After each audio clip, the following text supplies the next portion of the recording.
Dənizi sevənlər üçündür. Dənizi gərək sevəsən.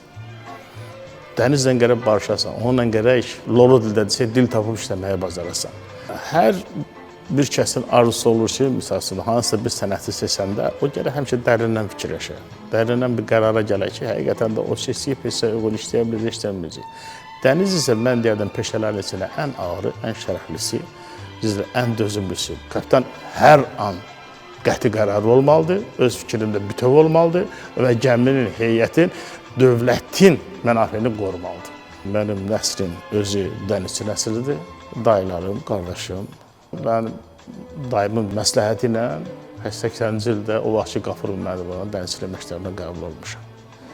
83-cü ildə Xəzər Dəniz Neft Donanmasına işə qəbul olundum. Azad təyinat idi onda bizdə. İlk gəmi mənim o indiki yedək gəmisi, Lütüqə gəmisi olub. Kapitanın ilk köməkçisi, 3-cü köməkçisi vəzifəsinə qəbul olmuşam işə. Və gəmini Qaradənizə qəbul etmişik. Qaradənizdən də gəlmişik Bakıya. O gəmidə qalmaqla üst-üstə yığılıb 13 il müddətində o gəmidə işləmişim. O müddət ərzində də kapitanın köməkçisi ilə kapitan vəzifəsinə qədər o gəmidə çalışmışam. Sonra işləmişəm.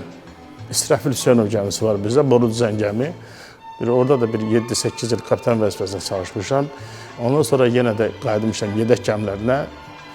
Andıqa gəmisində bir 7-8 il orada işləmişəm. Təklif oldu, mən də təklifimi qəbul etdim və həmçinin kapitan vəzifəsinə 17-ci ildən həmin vəzifəyə təyin olundum. Keçən ildə yeni bir vəzifə təklif olundu mənə. Hamiyyəsi kapitan vəzifəsindən daxili köməkçi gəmilər xidmətinin xidmət rəisi. Müddət ərzində də çalışdığım qədər çalışmışam ki, yenə də dənizçilərlə yanında olam, dənizçilərin köməyində olam, dənizçilər üçün nəsə bir problemlər həllində yaxından iştirak edeyim. Gənclər işdən qorxmasınlar, dənizdən qorxmasınlar, dənizi sevsinlər, biliklərini artırsınlar.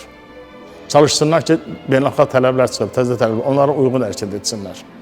Dənizçi olmaq istəyirlərsə, biraz əziyyət çəkmək lazımdır. Bu günlərdə də ərizə yazdım, müraciət elədim, sağ olsun Cənab Sədr qəbul etdi. Rauf müəllimə çox-çox təşəkkürlər. Onlara da gələcək donanmada olan dənizçilərimizə də, işçilərimizə, rəhbər işçilərimizə mən uğurlar arzu edirəm. İnanla donanmamız həmişə yüksəklikdə olsun. Mənə qiymətləndiriblər, tərəqqi medalımı veriblər. Sonra donanmanın fəxri kapitanı var veriblər.